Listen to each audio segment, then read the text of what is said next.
São 5 da tarde. Você lembra do relatório que precisa entregar amanhã. O coração acelera, a barriga dá aquela travada. Você sabe que precisa começar. Liga o computador e abre o celular. Talvez dê tempo de ver um vídeo rápido ou responder umas mensagens. Talvez seja melhor fazer o jantar antes. E quando percebe, o dia passou e você não escreveu uma linha. De novo. Você já sabe como isso termina. Vem a culpa, a raiva, o porquê eu sou assim. A promessa que amanhã vai ser diferente. Mas não é, porque esse ciclo já virou hábito. Você adia, se culpa, tenta compensar, falha e volta pro início. E o pior, você sabe que está se prejudicando, sabe que está perdendo oportunidades, atrasando seus planos, colocando sua paz mental na reta. Mesmo assim, continua adiando. E não é por preguiça, não é porque você é fraco, não é porque falta disciplina, é porque existe algo dentro do seu cérebro que está tentando te proteger, de um jeito torto, disfuncional, mas real. Procrastinação não é sobre falta de força de vontade, é sobre medo, ansiedade, autossabotagem e até traumas.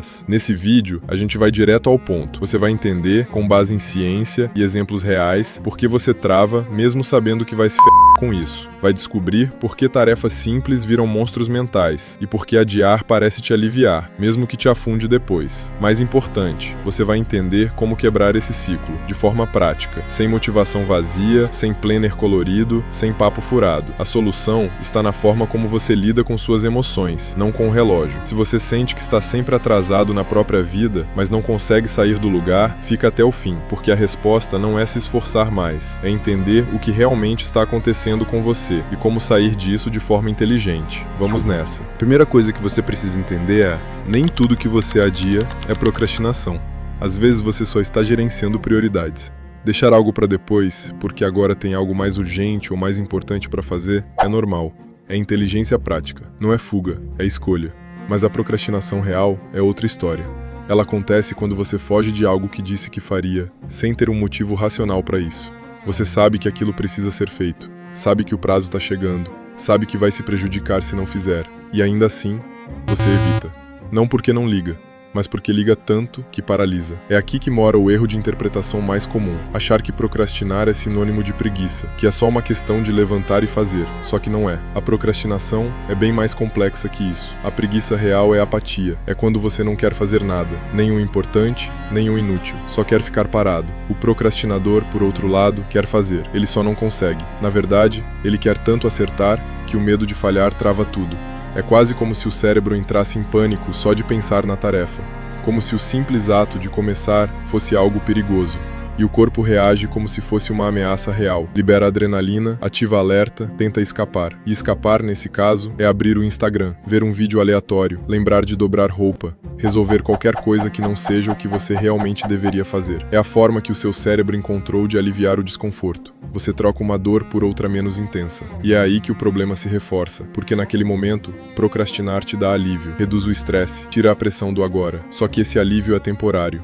E quando ele passa, vem a culpa, a cobrança, a ansiedade, e a tarefa continua ali, intacta, só que agora mais carregada emocionalmente ainda. O verdadeiro problema da procrastinação não é o tempo perdido, é o desgaste mental. É a sobrecarga emocional que se acumula, é a perda da confiança em si mesmo. Você começa a acreditar que não dá conta, que sempre vai falhar, e isso vira profecia autorrealizável. Por isso, o caminho para sair disso não é ignorar o medo, nem tentar vencê-lo na marra. É entender o que ele está tentando proteger e mostrar ao seu cérebro que você não precisa mais fugir. O medo de começar vai continuar existindo, mas você pode mudar a forma como responde a ele. Esse é o próximo passo. E ele começa com uma pergunta simples: isso aqui é uma ameaça real ou só uma tarefa desconfortável? Se for só desconforto, você já sabe, fugir não resolve. Encarar é o que liberta. Você já reparou que quanto mais você adia uma tarefa, mais ela parece um monstro? Isso não é impressão, é neurociência. Estudos mostram que a percepção de dificuldade de uma tarefa aumenta proporcionalmente ao tempo em que ela é evitada. Parece mágica negra, mas é só o cérebro fazendo conta errada. Vários experimentos analisaram o comportamento de procrastinadores em épocas de prova. O padrão era o mesmo. Quando ainda estavam adiando os estudos, a maioria descrevia a tarefa como insuportável, estressante, impossível de focar. Mas quando finalmente sentavam e começavam, percebiam que não era tudo isso. Ou seja, o peso da tarefa estava na mente, não na realidade. E aqui entra um detalhe importante.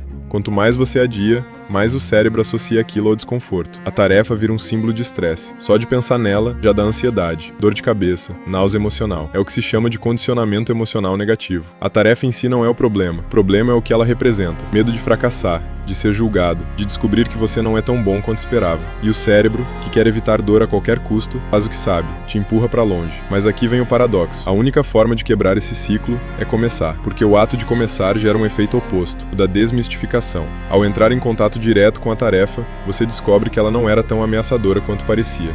Isso muda o padrão emocional associado a ela. Seu cérebro grava: ok, foi desconfortável, mas eu sobrevivi. E da próxima vez, a reação é menos intensa. É por isso que uma das melhores estratégias contra a procrastinação é o chamado método do primeiro passo ridículo. Você não se compromete a terminar a tarefa, só a iniciar, por 5 minutos. Só isso. Por exemplo, abrir o documento do relatório, escrever a primeira frase, organizar os materiais. Parece pouco, mas é um hack direto na amígdala. Você engana o cérebro. Ele pensa: ah, só isso? Beleza. E quando percebe, você já tá no fluxo. Porque o maior esforço não é fazer, é começar. Esse é o momento em que você vira o jogo, em que para de ser refém da sua própria mente e começa a tomar o controle das rédeas. Só que tem um detalhe: esse início não vai vir com motivação, nem com inspiração mágica. Vai vir com desconforto, vai parecer errado, vai dar vontade de fugir. E tudo bem, esperar se sentir pronto é perder a guerra. A ação vem primeiro, o sentimento muda depois. A partir do momento em que você entende que a dificuldade que te paralisa é inflada pela sua fuga, tudo muda. Você para de brigar com a tarefa e começa a encarar o que ela representa. O desafio não é escrever o relatório, é encarar o medo de parecer incompetente. Não é estudar para a prova, é encarar o medo de fracassar. Não é gravar aquele vídeo, é encarar o medo do julgamento. Só que você só descobre isso quando age, quando encara, quando vê que no fim das contas era só uma terça-feira e não um apocalipse. A ameaça estava só na sua cabeça. E agora você pode decidir desarmá-la. Você não procrastina porque é preguiçoso. Você procrastina porque tem medo. Medo de falhar, medo de não dar conta, medo do julgamento. E na real, esse medo nem sempre é consciente. Ele se disfarça de cansaço, de não tô no clima, de depois eu faço. Mas no fundo, é o medo que tá no volante. E esse medo se instala com mais força em quem já tá em desvantagem emocional. Pessoas com baixa autoestima, ansiedade crônica ou dificuldade de lidar com emoções negativas têm uma tendência muito maior a procrastinar. Não porque não sabem o que fazer, mas porque não acreditam que vão conseguir fazer bem feito. A mente cria um roteiro sabotador. Se eu tentar, posso errar. Se eu errar, vão me julgar. Se me julgarem, vão ver que eu sou um fracasso. Então, em vez de arriscar, o corpo opta por uma saída mais segura: evitar. Você não começa a tarefa, não entra no jogo, não se expõe. E aí vem o alívio, a tensão baixa. Por alguns minutos ou horas, parece que o problema sumiu, mas é aí que nasce a armadilha. Esse alívio imediato, mesmo que temporário, reforça o comportamento de evitar. O cérebro entende que fugir da tarefa reduz o estresse. Então aprende a repetir isso toda vez que a ameaça aparece. Resultado, você entra num ciclo vicioso de fuga emocional. E o mais louco é que quanto mais isso se repete, mais difícil fica sair. Porque junto com o medo vem a culpa, a vergonha, a frustração. Você não só não fez o que precisava, como agora também se sente um lixo por não ter feito. E esse combo de emoções negativas alimenta ainda mais o medo. É como se a tarefa ganhasse novas camadas de ameaça. Agora não é só sobre entregar algo, é sobre provar que você ainda consegue. Isso paralisa. E aqui entra um erro clássico: achar que a saída é ser mais duro consigo mesmo. Mole, você precisa se esforçar mais. Vergonha na cara, cadê a disciplina? Só que bater em quem já tá no chão não faz ele levantar mais rápido. Na verdade, o que as pesquisas mais recentes mostram é que a autocrítica excessiva piora a procrastinação. Ela aumenta o peso emocional da tarefa, transforma um relatório em uma prova de valor pessoal. Então qual a saída? A chave está em interromper o ciclo no ponto certo, no alívio. Você precisa entender que o alívio que sente ao evitar a tarefa é falso. É veneno disfarçado de calmante. E quanto mais você aceita esse alívio, mais seu cérebro se condiciona a repetir o mesmo padrão. O antídoto é simples, mas exige treino. Autocompaixão estratégica. Não é passar pano, não é se acomodar. É reconhecer que você está com medo, isso é humano, e ainda assim você pode agir. Esse vídeo foi só o começo. Se isso fez sentido pra você, se inscreve no canal. Aqui a gente não romantiza o caos, a gente aprende a dominá-lo. Agora, deixa eu te contar uma parada séria. Existe um protocolo, um ritual, chamado modo caverna. Ele não é bonito, não é leve e definitivamente não é confortável. Mas ele foi criado para quem cansou de ser escravo da procrastinação, da ansiedade e do piloto automático. O modo caverna é um mergulho de 40 dias onde você vai quebrar seus ciclos sabotadores, cortar ruído, entrar em foco profundo e sair de lá com clareza mental, disciplina real e direção. É desafiador, é bruto, mas é libertador. Se você curtiu esse conteúdo, imagina o que pode acontecer quando você se compromete de verdade com sua transformação. O link tá aqui na descrição. Só entra quem tá pronto para levar a sério. A entrada é escura, mas lá dentro você encontra o que veio buscar.